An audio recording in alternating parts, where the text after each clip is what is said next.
Tangled, fit for a crown. Rapunzel was excited. After living in her tower for so long, she was finally free. With the help of her new friend, Flynn Rider, she'd escaped from the evil Mother Gothel and discovered she was a princess. Along the way, she and Flynn had had many adventures. Now they were traveling back to the kingdom. Soon she would meet her true parents, the king and queen. "I still can't believe I'm the lost princess," said Rapunzel as they walked along. "I didn't even know how to be a princess." Flynn smiled. "You've nothing to worry about," he said. "It's easy. All you have to do is wear a huge, heavy crown." "Oh my," she exclaimed. Rapunzel grew pale. "That doesn't sound easy at all. What if it was too big or too heavy?" She pictured a crown being placed on her head and falling down around her waist. Noticing how upset Rapunzel looked, Flynn tried to make her feel better. "Do you remember that tiara from my satchel?" he asked Rapunzel. She nodded. "Well, let me tell you a story about that." Taking a deep breath, Flynn began. "When I was a boy in the orphanage, I read a book about a princess and her tiara. The book said that this tiara symbolized everything the princess should be. The tiara's white crystal stood for a strong, adventurous spirit. Green represented gentleness and kindness. Red stood for courage, and the golden crown itself stood for leadership." Flynn continued. "For years, I thought of the tiara, and then one day I actually met a girl who could wear it." As Flynn told the tale, Rapunzel's eyes grew wider and wider. "The princess was certainly adventurous," Flynn went on. "And as she traveled toward her dream, she was the kind and brave. She helped those who were hurt. And she was definitely a leader. She seemed to be able to turn every bad situation into something wonderful." Rapunzel stopped Flynn. "Are you talking about—" she started. "You?" Flynn exclaimed, nodding. "I'm talking about all those amazing things you did when you first left your tower in search of those floating lights."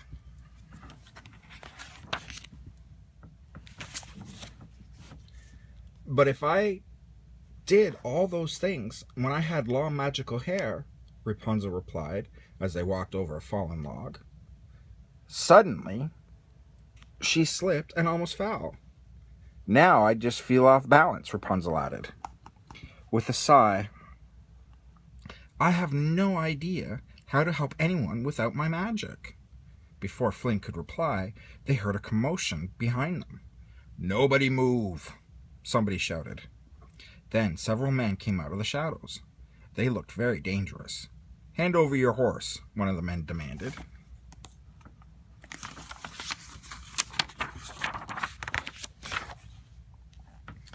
Flynn leaped into action, chasing the thieves.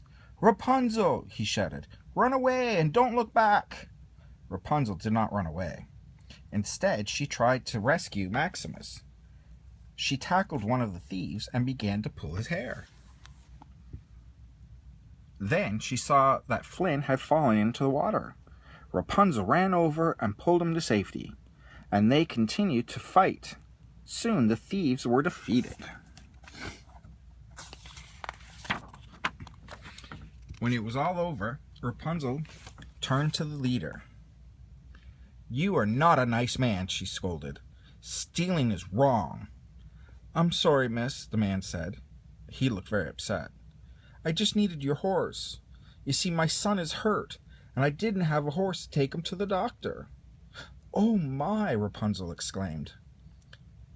"Why?"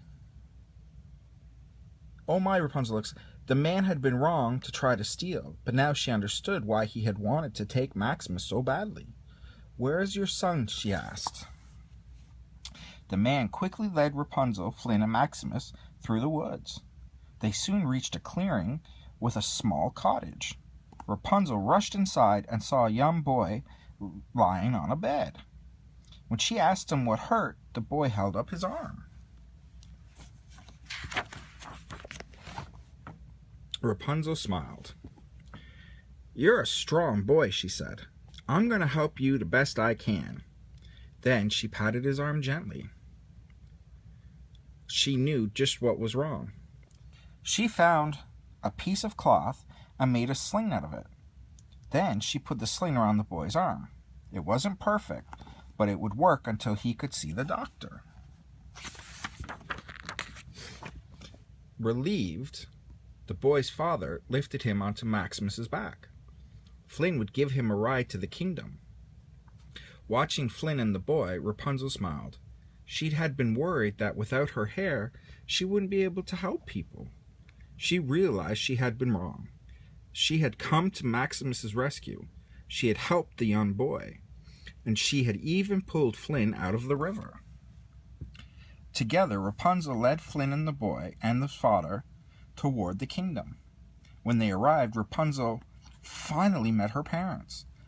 They held her tight, happy to have their daughter home at last.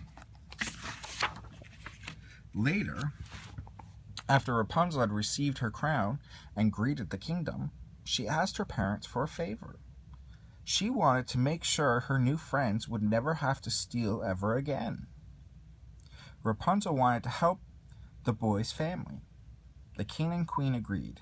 They were so happy to have their daughter back, and even happier that she was such a kind, courageous, and adventurous young woman. The end.